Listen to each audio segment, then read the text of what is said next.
The sound of a gavel striking wood echoed through the dusty town square of Redemption Springs, Colorado, in the spring of 1875. 12-year-old Peter Miller stood on the auction block, his thin wrists bound with coarse rope, hollow cheeks streaked with dirt and dried tears. His crime: stealing a single loaf of bread from Whitaker's General Store to feed his 7-year-old sister, Tilly, who hadn't eaten in 3 days. $5 for the boy thief, Sheriff Dawson called out, his voice cutting through the murmurs of the gathered crowd. Strong enough for farm work despite his current condition.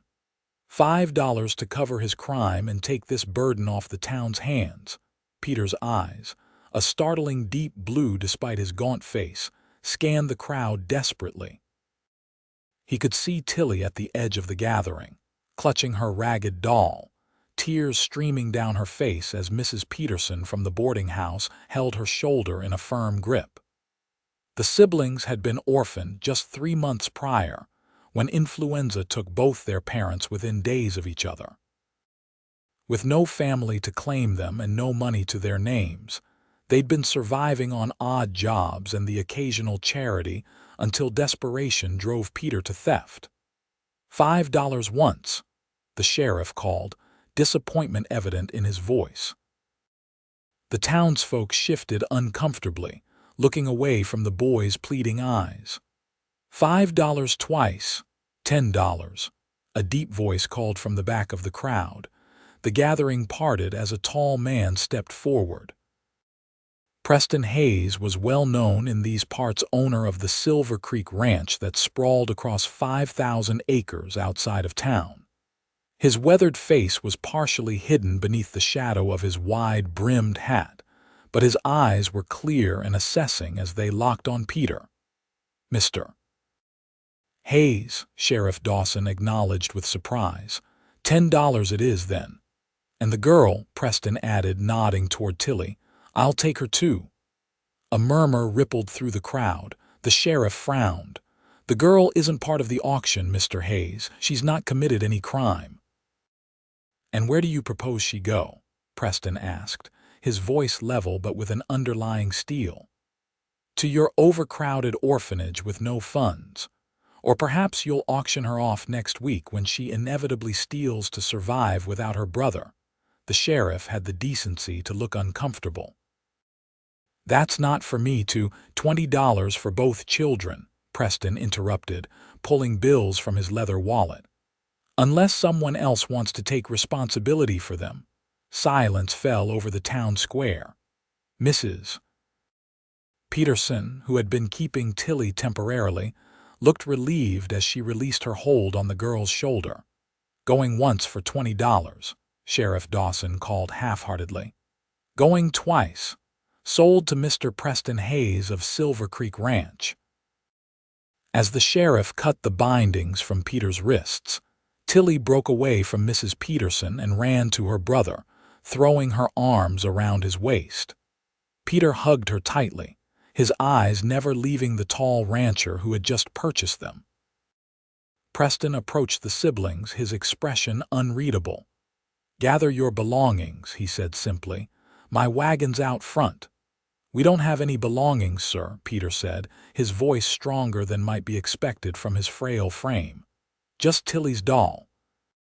Something flickered in Preston's eyes, perhaps sadness, perhaps recognition.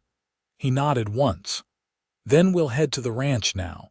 You both look like you could use a proper meal." As they followed Preston to his wagon, Peter whispered to Tilly, "It'll be all right. I'll protect you." But uncertainty clouded his young face. They had been sold to a stranger, and despite the man's apparent kindness, Peter had learned the hard way that appearances could be deceiving. What the children couldn't know was that Preston Hayes was fighting his own demons. At 32, he was a man haunted by loss, a wife and infant son taken by childbirth fever 5 years earlier, leaving him with a vast, empty ranch and a heart he'd walled off from the world. The sight of those 2 orphan children had awakened something he thought long dead. The wagon ride to Silver Creek Ranch took nearly 2 hours. Peter and Tilly sat in the back, huddled together for warmth as the spring evening brought a chill to the air. Preston drove in silence, occasionally glancing back at his new charges but offering no conversation. Silver Creek Ranch emerged from the landscape like something from a dream. A sprawling main house built of sturdy logs with a wide porch, several outbuildings, corrals filled with horses, and cattle dotting the distant pastures. As the wagon pulled up to the main house, a woman emerged from the doorway, tall, slender, with honey-colored hair pulled back in a practical bun. "This is Teresa Wilkins," Preston announced as he helped the children down from the wagon. "She keeps house for me and does the cooking." "Teresa, these are Peter and Tilly Miller. They'll be staying with us." Teresa's eyes widened slightly, but she recovered quickly, offering the children a warm smile. "Well now, look at you two, skin and bones, the both of you. Let's get you inside and fed right away." Peter kept a protective arm around Tilly as they followed Teresa into the house. The kitchen was warm and filled with the aroma of fresh bread and stew simmering on the large cast-iron stove. Peter's stomach growled audibly, earning a sympathetic glance from Teresa. "Sit yourselves down," she instructed, gesturing to the large wooden table. "I was just about to serve Mr. Hayes his supper, but there's plenty for all." As Teresa ladled thick beef stew into bowls and sliced generous portions of bread, Preston hung his hat on a peg by the door and washed his hands in the basin. "After you eat, Teresa will show you where you'll sleep," he said, taking his seat at the head of the table. "Tomorrow we'll sort out clothes and such." Peter watched Preston cautiously as Teresa set full bowls before them. "Sir," he said hesitantly, What will be expected of us here?" Preston regarded him thoughtfully. "You'll earn your keep, boy. There's always work to be done on a ranch. But you'll also attend school when it's in session. Both of you." Tilly looked up from her bread, eyes wide with surprise. "School? Really?" "Yes, really," Preston confirmed. "Education is important. My late wife was the school teacher in Redemption Springs before we married. She would insist upon it." The mention of his wife seemed to close something in Preston's expression, and he turned his attention to his meal. Teresa gave the children an encouraging smile as she joined them at the table. That night, clean for the first time in weeks and wearing borrowed nightshirts that hung like tents on their thin frames, Peter and Tilly lay in adjacent beds in a small but comfortable room on the second floor of the ranch house. "You think we'll be safe here, Peter?" Tilly whispered in the darkness. Peter stared at the ceiling, considering the events of the day that had led them from the auction block to this clean, warm room with full bellies. "I think so, Tilly. Mr. Hayes seems fair, and Miss Teresa is kind. I like her," Tilly murmured sleepily. "She smells like cookies." Peter smiled at his sister's simple observation. "Get some sleep. Tomorrow we start earning our keep." As the children drifted to sleep, downstairs Preston sat alone by the dying fire, a glass of whiskey in his hand. Teresa approached quietly, setting a cup of tea on the side table before taking the chair opposite him. "Those children have been through a terrible ordeal," she observed. Preston nodded, his gaze fixed on the embers. "They remind me of someone." Teresa didn't need to ask who. She had been housekeeper at Silver Creek long enough to know Preston's history. "The boy has your determination." Preston looked up, surprised. "I was thinking of Alina. The girl has her eyes." Teresa smiled gently. "Perhaps. But that boy, standing on that auction block, he looked at you the same way you looked at old Mr. Silver Creek when he caught you stealing apples from his orchard all those years ago." Preston's expression softened at the memory. "Frank Silver Creek gave me a chance when no one else would. Took in a half-wild orphan and taught him everything he knew. And now you're doing the same, Teresa observed. A leaner would be proud. Preston finished his whiskey in a single swallow. We'll see. The boy's got spirit, but he's suspicious. Can't blame him after what he's been through. Give him time, Teresa advised. Children are resilient, but trust doesn't come easily to those who have had it broken. Preston nodded, rising from his chair. Good night, Teresa. Good night, Preston. As Teresa gathered the cups and headed to her own quarters off the kitchen, she couldn't help but wonder if these orphan children might be exactly what Preston Hayes needed to finally heal his wounded heart. And perhaps, in their own way, they might bring healing to her as well. At 28, Teresa had her own painful past, a fiancé who'd abandoned her at the altar 3 years ago, leaving her to find work as a housekeeper rather than becoming the wife and mother she'd dreamed of being. The next morning dawned bright and clear. Peter woke to the unfamiliar sensation of a comfortable bed and the distant sounds of a working ranch coming to life. For a moment, disorientation gripped him, then the events of the previous day came flooding back. He turned to see Tilly still sleeping peacefully in the adjacent bed, her doll clutched to her chest. A soft knock at the door preceded Teresa's entrance. She carried a stack of clothing in her arms. "Good morning, Peter," she greeted him warmly. "I've brought some clothes that might fit you both. They'll be a bit large, I'm afraid, but they'll do until we can get to town for proper things." Peter slipped out of bed, accepting the clothes with a shy "Thank you, Miss Teresa." "Just Teresa is fine," she assured him. "Breakfast will be ready in 15 minutes, Mr. Hayes is already out with the hands, but he expects you both to eat well before you join him." After breakfast, a hearty meal of flapjacks, eggs, and bacon that had both children wide-eyed with appreciation, Teresa led them outside. The ranch was a hive of activity, with cowhands moving between corrals and barns, the blacksmith's hammer ringing out from his shop, and horses nickering in their paddocks. Preston stood by the main corral, deep in conversation with a weathered cowboy whose silver-streaked beard reached his chest. He looked up as Teresa approached with the children. "Ah, good. Peter, Tilly, this is Hank Morrison, my foreman. He's been with Silver Creek longer than I have." Hank tipped his hat to the children. "So these are our new ranch hands, eh? Bit small, but we'll fatten them up soon enough." His gruff voice held a note of kindness that put Peter slightly at ease. "Peter will be helping you today, Hank," Preston instructed.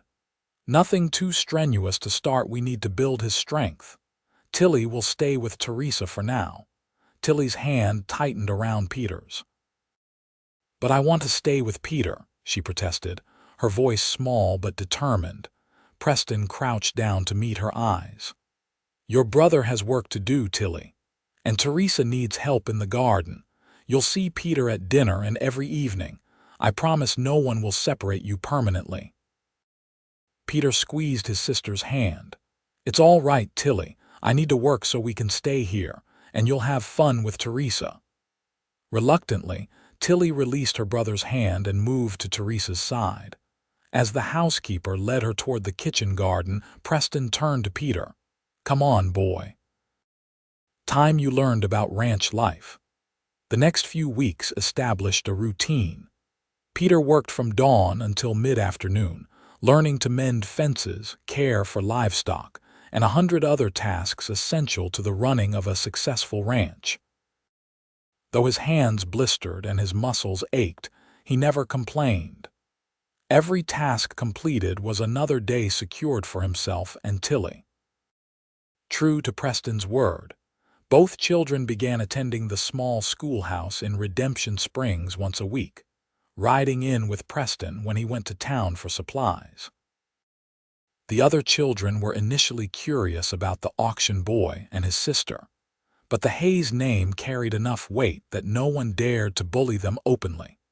Gradually, Peter began to fill out as regular meals and hard work built muscle on his formerly gaunt frame. Tilly bloomed under Teresa's gentle guidance, learning to help in the kitchen and tending to the chickens and the vegetable garden. Her laughter, once so rare, began to ring through the house with increasing frequency. Preston remained somewhat distant, but not unkind. He would often sit with the children in the evenings, listening as they read aloud from school books, or occasionally telling stories of the early days of Silver Creek Ranch. Peter noticed that he never spoke of his wife, though her presence lingered in the house, a portrait in the parlor, a collection of books with Preston Hayes inscribed inside the covers, a pressed flower bookmark that Preston handled with reverent care when he thought no one was watching. It was Teresa who gradually filled in the gaps for the children, sharing quiet stories of the vibrant young schoolteacher who had captured Preston's heart, their joyful but brief marriage, and the devastating loss that had transformed the once gregarious rancher into the reserved man they knew. He was different before, Teresa told Peter one evening as they sat on the porch, watching the sunset while Preston was in town and Tilly was already asleep. Laughed more, talked more, the whole ranch was livelier. "Do you think he'll ever be that way again?" Peter asked, surprising himself with how much he cared about the answer. Teresa's gaze drifted to the distant mountains. "I hope so, Peter. I truly do." What Peter couldn't know was how often Preston stood in the doorway of the children's room at night, watching them sleep, a complex mix of emotions playing across his face. Or how Teresa's gentle guidance of the children had begun to awaken feelings in the rancher that he'd long thought buried with his wife. Summer ripened into a glorious Colorado autumn. Peter, now approaching his 13th birthday, had become a capable ranch hand, earning the respect of even the most seasoned cowboys. Tilly, 8 and missing her front teeth, had developed a remarkable talent for coaxing even the most reluctant hens to lay and had become Teresa's shadow in the kitchen, learning to bake the pies and biscuits that made Silver Creek famous among the neighboring ranches. It was during the harvest festival in town that things began to shift. Preston had brought the entire household, Teresa included, to the celebration. While Tilly played games with other children and Peter helped judge the livestock competition, Preston found himself standing beside Teresa, watching the town's simple festivities with a newfound appreciation. "They've changed everything," he observed quietly. Teresa glanced at him. "The children." Preston nodded. "The house feels like a home again. I didn't realize how empty it had become." Teresa smiled, her eyes soft in the lantern light. "Children have a way of filling spaces we didn't even know were hollow." "Not just the children," Preston said, his voice lower as he turned to face her fully. "You've changed too, Teresa, or perhaps I'm only now seeing clearly." Teresa's breath caught. "Preston, I miss Teresa, Mr. Hayes." Tilly's excited voice interrupted as she ran toward them, clutching a small blue ribbon. "I won the pie-eating contest. Peter said I ate like a starving wolf." The moment between the adults dissolved as Preston lifted Tilly high, examining her ribbon with exaggerated admiration. "Well done. I believe this calls for a celebration. How about some cider?" As they moved through the festival together, Peter observed the three of them with thoughtful eyes. Something was different. Mr. Hayes Preston, as he'd recently invited Peter to call him when they were alone, stood closer to Teresa than usual. Their hands occasionally brushed as they walked, and Teresa's cheeks carried a flush that couldn't be entirely attributed to the cool autumn air. That night, after they returned to the ranch and the children were asleep, Preston and Teresa sat on the porch, a respectful distance between them but a new awareness humming in the air. "I never thought I'd feel this way again," Preston admitted, staring at the star-strewn sky. "After Eleanor, I closed that part of myself off. Didn't want to risk that kind of pain again." Teresa's hands lay folded in her lap. I understand. After Richard left me at the altar, I convinced myself that love wasn't meant for me. That's why I took the position here, isolated enough that I wouldn't be reminded of what I'd lost. Preston turned to her, surprise evident in his expression. I never knew the details, only that you'd had a disappointment. Teresa gave a small, sad smile. It seemed inappropriate to burden you with my troubles when yours were so much greater. Loss is loss, Preston said softly. We don't need to measure or compare it. A comfortable silence settled between them, broken only by the distant howl of a coyote and the gentle creaking of the porch swing. Teresa, Preston finally said, his voice hesitant in a way that Peter would have found shocking from the usually decisive rancher. I find myself wondering if perhaps, if given time. Teresa met his gaze steadily. Yes, Preston, given time, I believe so too. Nothing more needed to be said that night. But when Peter came downstairs early the next morning, he found them sitting closer together at the breakfast table.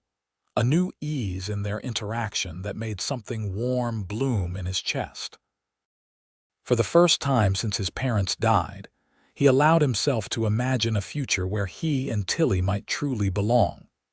The winter of 1875 was harsh, with blizzards sweeping across the Colorado Territory and temperatures dropping to deadly lows. The ranch became an island in a sea of white, the household drawn closer by necessity and growing affection. In the evenings, they gathered in the parlor, Preston teaching Peter to play chess, Teresa showing Tilly how to knit, all of them taking turns reading aloud from Preston's extensive library. The portrait of Alina watched over these domestic scenes, but her presence no longer seemed to cast a shadow. Instead, Peter sometimes thought he could see approval in her painted smile. It was during one particularly vicious storm in January that disaster struck. A section of the barn roof collapsed under the weight of snow, threatening the livestock sheltered within. Every hand on the ranch worked frantically to shore up the remaining structure and move the animals to safety. Peter, now strong enough to work alongside the men, was helping lead frightened horses to another outbuilding when a secondary collapse sent a beam crashing down. Preston, seeing the danger, shoved Peter clear, but couldn't avoid the falling timber himself. It struck his leg with a sickening crack. The next hours passed in a blur of activity. The ranch hands finished securing the animals while Hank and Peter carefully transported Preston back to the house on a makeshift stretcher. Teresa, her face pale but composed, directed them to place him in the downstairs guest room rather than attempt the stairs to his bedroom. "The doctor can't get through in this storm," Hank reported grimly after attempting to reach town via the telephone line Preston had installed the previous year, one of the first in the territory. "Lines down east of here." Teresa nodded, already gathering supplies. "I've set bones before. We'll manage until he can come." Peter watched with growing respect as Teresa cut away Preston's pant leg to reveal the injury, a clean break of the tibia, painful but not life-threatening if properly treated. With Peter's help holding Preston still and Hank providing whiskey both as painkiller and disinfectant, Teresa set and splinted the bone with a skill that spoke of previous experience. Preston remained conscious throughout, his jaw clenched against the pain, eyes fixed on Teresa's face as she worked. Only when the worst was over did he allow himself a rasping question. "Where did you learn to do that?" Teresa wiped sweat from her brow, leaving a smudge of blood that Peter gently removed with a damp cloth. "My father was the doctor in our town back in Missouri. I assisted him from the time I was 12. Preston's eyebrows rose. "You never mentioned that." A small, sad smile curved Teresa's lips. "There's a great deal we haven't mentioned to each other, Preston. Perhaps it's time we did." Over the next weeks, as Preston was confined to bed and then to crutches, the dynamics of the household shifted. Peter took on more responsibility, riding with Hank each morning to check the herds and oversee the ranch hands. Tilly appointed herself Preston's personal attendant, bringing him books, playing checkers with him, and keeping him company when Teresa and Peter were occupied elsewhere. And Teresa moved seamlessly into the role of mistress of the house, her natural competence revealing itself fully as she managed both the household and Preston's care. The professional distance she had maintained as housekeeper gradually dissolved, replaced by a tender familiarity that neither she nor Preston attempted to disguise. One evening in late February, as a Chinook wind brought a temporary thaw, Peter found Teresa alone on the porch, wrapped in a shawl against the lingering chill. "Is everything all right?" he asked, noting the contemplative expression on her face. Teresa smiled at him, making room on the bench. "Just thinking, Peter, about changes, about life." Peter sat beside her, his lanky frame now nearly as tall as hers. At 13, he stood on the cusp of manhood, his experiences having matured him beyond his years. "Preston asked me to marry him," Teresa said quietly, her eyes on the distant mountains gilded by the setting sun. Peter felt a surge of joy, quickly followed by uncertainty. "What did you say?" I told him I needed to think about it. Teresa turned to face him directly. "Peter, you and Tilly have become so important to me, to both of us. But I would never want you to feel that I was trying to replace your mother or that Preston was trying to replace your father." Peter considered this seriously. "Our parents are gone," he said finally. "Nothing can change that. But Tilly needs a mother, and—" He hesitated, then continued with hard-won honesty, "I need a family too, we both do." Teresa's eyes glistened with unshed tears. "You've had one all along, Peter, from the moment Preston brought you home." "Then you should tell him yes," Peter said simply. "Because he needs a family too." Teresa reached out, pulling him into a fierce embrace that would have embarrassed him had anyone else been watching. "When did you get so wise?" she whispered against his hair. Peter shrugged as they separated. "Probably around the time I got caught stealing bread." Teresa laughed, wiping away a tear. "Well, I'm grateful for that loaf of bread. Terrible as the circumstances were, it brought you both to us." That night, after the children were asleep, Teresa returned to the downstairs guest room where Preston was propped up on pillows, reviewing the ranch accounts. "Yes," she said without preamble. Preston looked up, hope dawning in his eyes.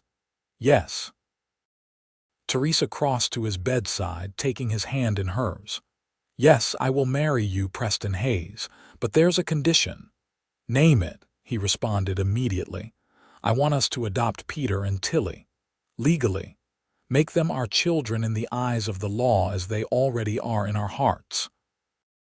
Preston's face softened with an emotion so profound it transformed his features.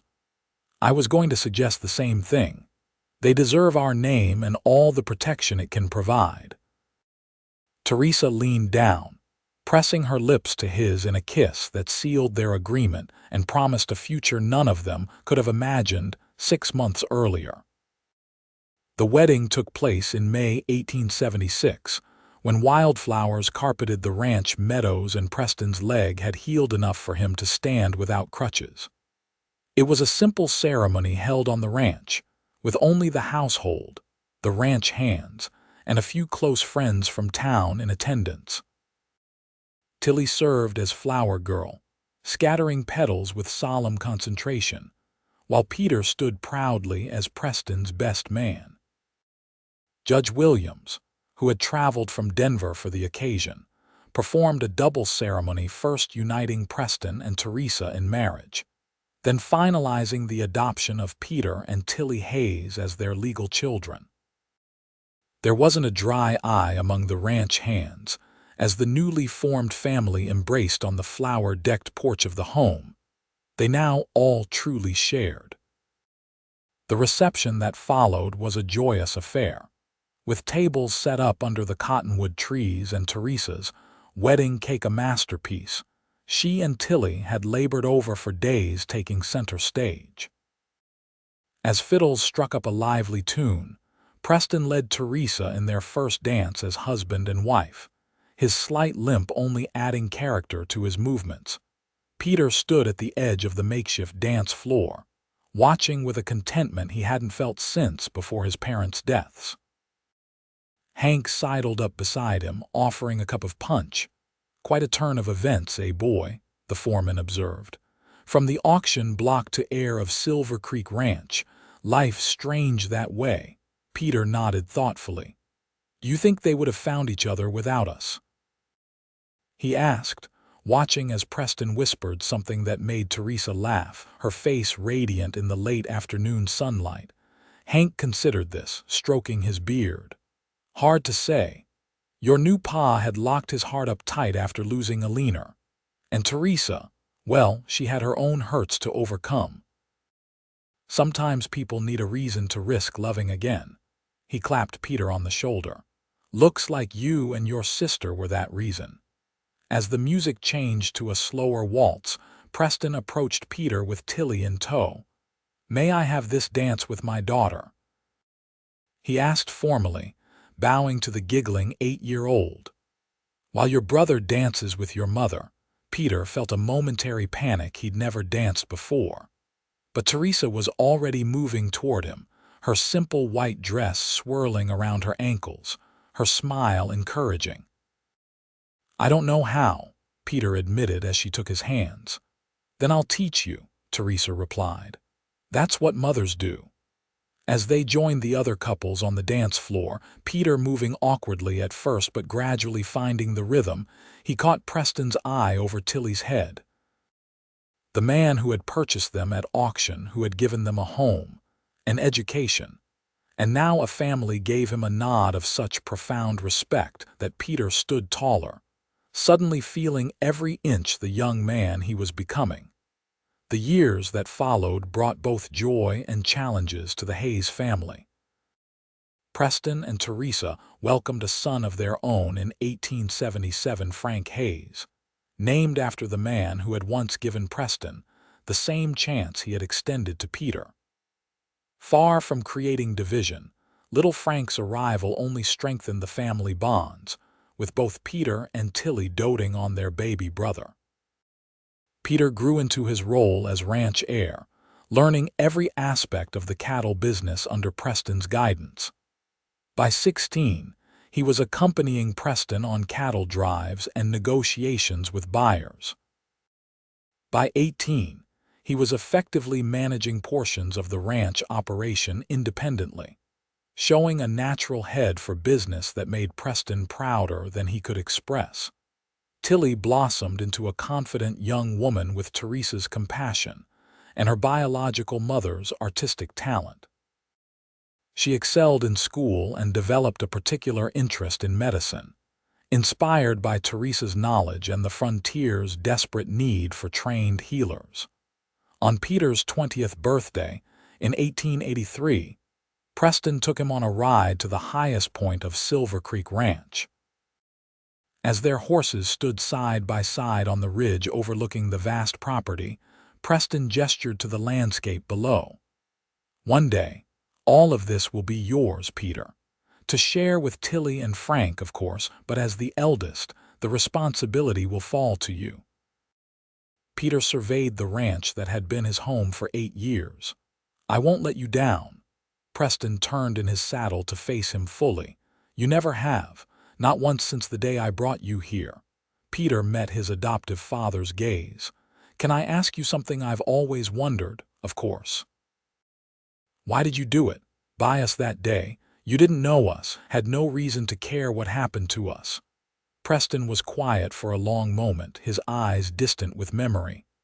"I was you once," he finally said. "A hungry orphan caught stealing food, but instead of an auction block I found mercy. Frank Silver Creek caught me stealing apples from his orchard. Instead of punishment, he offered me work, then a home, then eventually this ranch and his name. He gestured to the land around them. I've always believed that his mercy wasn't meant to stop with me. Peter nodded, understanding washing over him. A chain of kindness. Exactly, Preston confirmed. One that I hope you'll continue long after I'm gone. I will, Peter promised. I'll make sure Frank understands it too. They rode in companionable silence back to the ranch house, where Teresa was hosting a birthday dinner with Tilly's help. As they approached, Peter could see little Frank, now 6 years old, racing around the yard with the energy only a young boy could possess, while Tilly supervised from the porch, her school books temporarily set aside. Inside, the table was set with the good china, and Teresa had prepared all of Peter's favorites. As the family gathered for the meal, Peter looked around at the faces of those who had become his family through choice rather than blood. Teresa, whose steady wisdom had guided him through adolescence. Preston, whose quiet strength had shown him what it meant to be a man of integrity. Tilly, who had grown from the frightened little girl he'd protected into a young woman with dreams of her own. And Frank, the little brother who looked up to him with undisguised hero worship. "Before we eat," Preston said, raising his glass, "a toast to Peter on his 20th birthday. When you came to us, you were a boy forced to shoulder a man's burdens. Today, you've grown into a man any father would be proud to call son." "To Peter," the others echoed, raising their glasses. Later that evening, after Frank had been put to bed and Tilly had retired to finish her studies, Peter found Teresa in the kitchen, preparing dough for the next morning's bread. "Need some help?" he offered, rolling up his sleeves. Teresa smiled, making room for him at the work table. "Always. Though I remember a time when you could barely reach this counter." Peter chuckled, taking a portion of dough and beginning to knead it with practiced hands. They worked in comfortable silence for a few minutes before he spoke again. "I've been thinking about what Preston said today. About the chain of kindness that brought us all together." Teresa nodded, her hands never pausing in their rhythmic work. "It's a beautiful idea, isn't it? That goodness can ripple outward, touching lives we might never even meet." "I want to do something," Peter said, his voice taking on the decisive tone he'd learned from Preston. "To honor that chain, to extend it." Teresa looked up, curiosity in her eyes. "What did you have in mind?" "I've been saving from my portion of the ranch profits," Peter explained. "I'd like to establish some kind of fund or foundation to help other orphan children, give them the same chance we got." Teresa's eyes filled with pride. "That's a wonderful idea, Peter. Preston will be thrilled. I thought maybe we could name it after Mr. Silver Creek," Peter continued, warming to his subject. "The original link in our chain." "The Silver Creek Foundation," Teresa tested the name. "It has a fine ring to it." As they finished preparing the bread, Peter felt a sense of purpose settling over him. The frightened boy on the auction block seemed like someone from another lifetime, a distant memory, almost belonging to someone else. In his place stood a young man with a future, a family, and a mission to ensure that other children might find the same salvation he and Tilly had found. The next few years brought changes to Redemption Springs and the surrounding territory. Colorado achieved statehood, bringing new settlers, businesses, and opportunities. Silver Creek Ranch prospered under Preston's leadership, with Peter increasingly taking on management responsibilities. Teresa divided her time between ranch duties and supporting the local school, where she occasionally substituted when the regular teacher was ill. Tilly, now 16, had set her heart on attending medical school, an ambitious goal for a young woman in 1884, but one that both Preston and Teresa fully supported. The Silver Creek Foundation became a reality on Peter's 21st birthday, when he and Preston rode into Denver to file the official papers. With initial funding from Peter's savings and a generous contribution from Preston, the foundation established a home for orphan children in Redemption Springs, ensuring they would receive care, education, and opportunities for apprenticeship with willing businesses and ranches. It was through the foundation that Peter met Tabitha Wells, the 20-year-old daughter of Denver's most prominent banker. Unlike many wealthy young women of her station, Tabitha had a genuine interest in philanthropy and had convinced her father to match the Hayes family's contribution to the foundation. Their first meeting occurred at the grand opening of the Silver Creek Home for Children in the spring of 1884. Peter, now an imposing figure at 6 feet tall with his father's confident bearing, was giving Tabitha and her father a tour of the facilities. "And this is the classroom," Peter explained, showing them the bright, airy space equipped with desks, books, and maps. "My mother Teresa helped design it based on the latest educational theories from back east." "It's wonderful," Tabitha commented, her green eyes alight with genuine interest. "So many orphanages are little more than warehouses for unwanted children. This feels like a real home."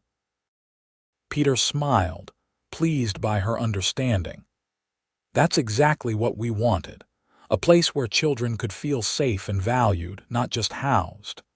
As the tour continued, Peter found himself increasingly drawn to Tabitha's intelligent questions and thoughtful observations.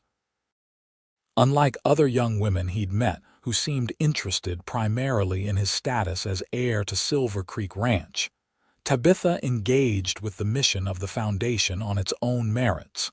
When the tour concluded, and the Wells were preparing to return to Denver, Tabitha approached Peter privately. "Mr. Hayes," she said, her voice carrying the refined accent of someone educated in Eastern schools, "I would very much like to be involved with the Foundation's work on an ongoing basis, not just as a donor, but perhaps as a volunteer or committee member." Peter studied her with new interest. "That could certainly be arranged, Miss Wells. We're establishing a board of directors to oversee operations. Your perspective would be valuable." A pleased smile curved Tabitha's lips. "Excellent. I'll look forward to your invitation to the first meeting then." As the Wells carriage pulled away, Preston joined his son on the porch of the new orphanage. "Impressive young woman," he observed casually. Peter nodded, his eyes still following the departing carriage. "Very." Preston suppressed a smile. "Her father controls half the banking interests in Colorado. Could be a useful connection for the ranch and the foundation." Peter gave his father a sidelong glance. "Is that why you invited them today? Business connections?" Preston's expression turned innocent. "Of course. What other reason could there possibly be for introducing my unmarried son to one of the most eligible young women in the territory?" Peter laughed, shaking his head. "Subtle, Pa, very subtle." Over the following months, Peter found numerous reasons to visit Denver on foundation business, each trip somehow including time spent with Tabitha Wells. They shared a passion for helping others, a love of literature, and increasingly a deepening personal connection that went beyond their charitable work. By Christmas of 1884, Peter had become a regular guest at the Wells Denver mansion, and Tabitha had visited Silver Creek Ranch twice officially to consult with Teresa about educational programs for the orphanage. But the lengthy walks she and Peter took around the property suggested additional interests. It was during the Hayes family's New Year's celebration that Peter finally found the courage to speak his heart. He and Tabitha had slipped away from the festivities to stand on the porch, watching the stars emerge in the clear winter sky. "I never imagined this life," Peter said quietly, his breath forming clouds in the cold air. Standing here on this ranch with a future full of possibilities, when Preston bought us at that auction, I thought he just wanted cheap labor. Tabitha's gloved hand found his. And instead he wanted a son. Peter nodded, turning to face her. I've been thinking a lot about chances, Tabitha, about how one moment, one decision can change everything. He took a deep breath, his heart pounding. Meeting you has been that kind of moment for me. Tabitha's eyes shone in the lantern light from the porch. For me as well, Peter. Emboldened, Peter continued. I know we haven't known each other long, but I feel as though my heart recognized something in you from our first meeting. A kindred spirit. Someone who sees the world as I do, who wants to make it better. Peter, Tabitha whispered, her voice catching. With shaking hands, Peter reached into his pocket and withdrew a small velvet box. I spoke with your father last week. He's given his blessing if you're willing. Tabitha's eyes widened as Peter opened the box to reveal a diamond ring that had once belonged to Eleanor Hayes, Preston's final gift to his adoptive son, a tangible passing of the torch. Tabitha Wells, would you do me the extraordinary honor of becoming my wife?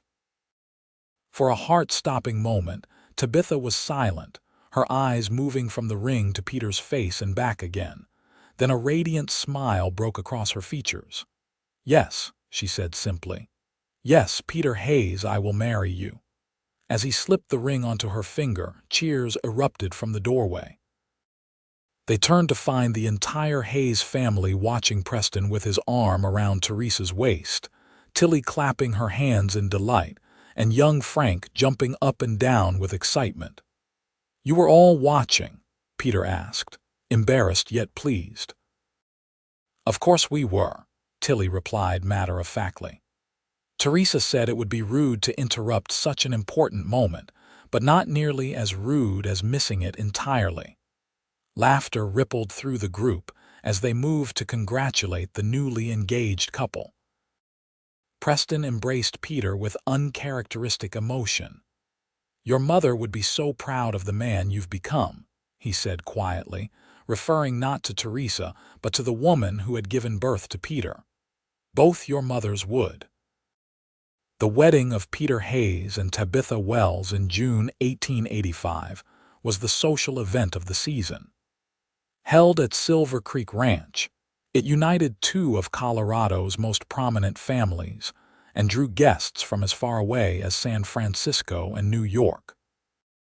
The ceremony took place in the meadow where Preston and Teresa had married 9 years earlier, now enhanced with a proper garden that Teresa and Tilly had designed together. Tilly, stunning at 17 in a pale blue gown that complemented her fair coloring, served as maid of honor. Frank, now 8 and serious about his responsibilities, carried the rings on a small silver tray, managing the task with only one minor stumble that endeared him to the assembled guests. Preston stood beside Peter as best man, his hair now streaked with silver, but his bearing as proud as ever as he watched the boy he had rescued from the auction block take his place as a man of substance and character.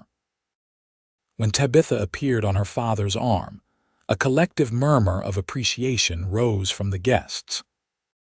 Her gown, an exquisite creation of silk and lace, complemented her tall, graceful figure, while her auburn hair was arranged in an elegant style beneath a veil of Brussels lace, a family heirloom that had crossed the Atlantic with her grandmother. But it was the look that passed between bride and groom as she approached that moved Teresa to tears, a look of such profound connection and promise that it echoed the one she and Preston had shared on their own wedding day. The reception that followed was lavish by frontier standards, with tables set up beneath a massive tent erected specifically for the occasion. A string quartet brought from Denver provided music, while the feast represented the combined efforts of Teresa, the ranch cook, and a professional chef hired from the Palace Hotel in Denver. As the celebration continued into the evening with lanterns casting a golden glow over the proceedings, Peter found a moment to stand apart with his new wife, observing the gathering. "Look at them all," he said softly. "Every person here represents a link in the chain that brought us to this moment." Tabitha followed his gaze, noting Preston and Teresa dancing slowly despite Preston's old injury. Tilly, deep in conversation with a professor from the medical college she hoped to attend. Frank playing a spirited game of tag with the children from the orphanage who had been specially invited. "It's extraordinary when you think about it," Tabitha agreed. "How many lives have been touched, how many futures changed, all because one man decided to show mercy to a starving boy." Peter's arm tightened around her waist. "And now we get to continue that legacy together." As the night deepened and stars appeared overhead, Peter led Tabitha to the center of the dance floor for one final waltz before they departed for their honeymoon, a grand tour that would take them to San Francisco, then by steamer to the Hawaiian Islands. Preston raised his glass, calling for attention. "To Peter and Tabitha Hayes," he announced, his voice carrying across the now quieting crowd. "May your lives together be as full of love and purpose as you both deserve. And may you never forget that even the darkest beginnings can lead to the brightest futures." "To Peter and Tabitha." The guests echoed, raising their glasses in a toast that seemed to Peter to extend beyond this moment, beyond this gathering, to touch all the lives that had been and would be transformed by the chain of kindness that had begun on an auction block in a dusty town square. As they danced beneath the Colorado stars, surrounded by family and friends, Peter couldn't help but marvel at the journey that had brought him here. From a starving orphan willing to risk imprisonment to feed his sister, to a respected rancher's son, to a man with a mission, and now a wife to share it with, his life had unfolded in ways he could never have imagined in those desperate days after his parents' deaths. The road ahead would hold challenges, of course. The West was still wild in many ways, the cattle business subject to the vagaries of weather and markets, their charitable work often heartbreaking. But standing there with Tabitha in his arms, Peter felt equal to whatever might come. Because he knew now what Preston had known that day at the auction. Sometimes salvation came in unexpected forms, and mercy, once received, created an obligation to extend it to others. It was a lesson he would teach his own children someday, ensuring that the chain remained unbroken for generations to come. Epilogue 1895. The autumn sun cast long shadows across Silver Creek Ranch as Peter stood on the porch of the main house, watching his 5-year-old daughter Alina chasing butterflies in Teresa's garden. Behind him, the sound of Tabitha's piano playing drifted through the open windows, accompanied occasionally by the voices of their 7-year-old son James and 3-year-old daughter Rose attempting to sing along. A rider appeared on the road leading to the house, Tilly, returning from her medical practice in town. At 27, Dr. Tilly Hayes had become Redemption Springs' most respected physician, her gentle manner and keen intelligence winning over even the most skeptical patients who had initially doubted a woman doctor. Peter waved as his sister dismounted, handing her horse to one of the ranch hands before joining him on the porch. "Busy day?" he asked, noting the fatigue in her eyes. Tilly nodded, removing her hat and running a hand through her short, cropped hair, a practical style she'd adopted during her medical training. 3 babies delivered since yesterday, plus the usual assortment of injuries and ailments, but all mothers and infants are doing well. "You should rest," Peter advised, the protective big brother still evident despite the accomplished woman Tilly had become. She smiled, some of the weariness leaving her face. "Later," First, I want to see my nieces and nephew. And check on Pa's leg. It's been bothering him again with the weather changing.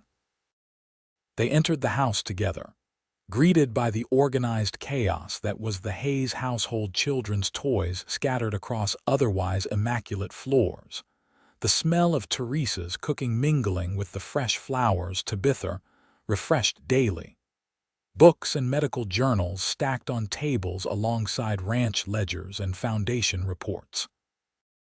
Preston sat in his favorite chair by the fireplace, his bad leg propped on a footstool, listening intently as 18-year-old Frank read aloud from a newspaper article about the Foundation's latest initiative, a scholarship program for promising students from the orphanage. At 62, Preston's hair was now fully silver and the lines in his face had deepened, but his eyes remained as sharp and perceptive as ever.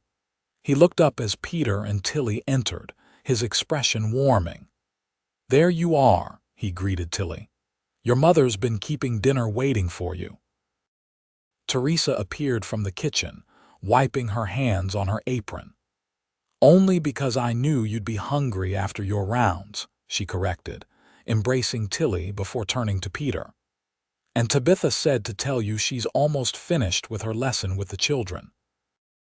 As if on cue, the piano music concluded, and Tabitha led the children into the main room, Rose perched on her hip while James skipped ahead.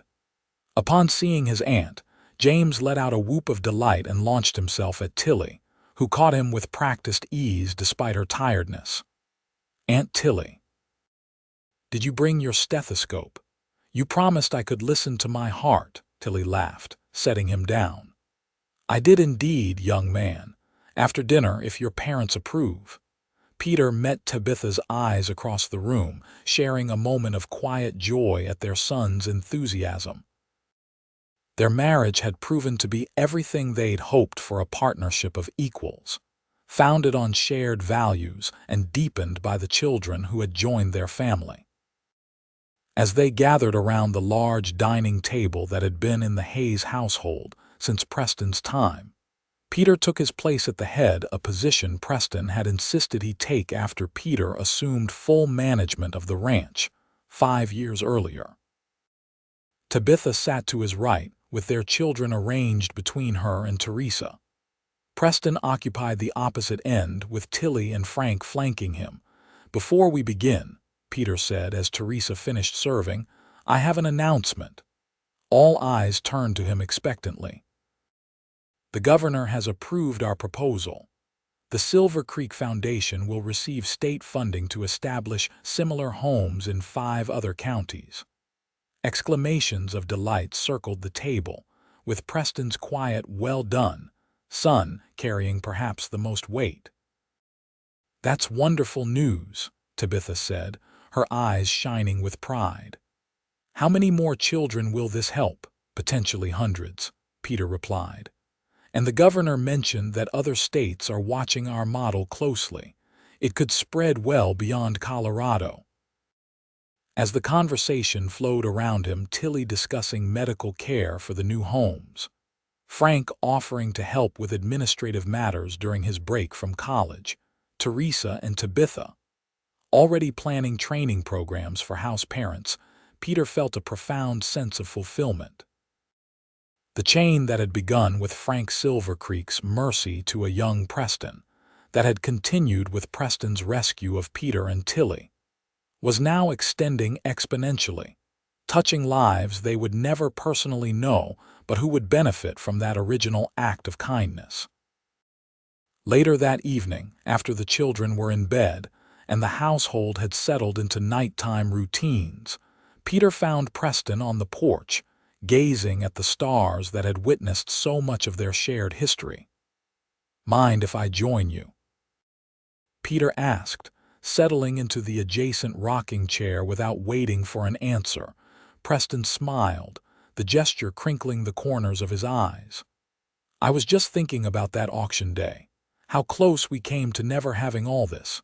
Peter nodded, understanding immediately.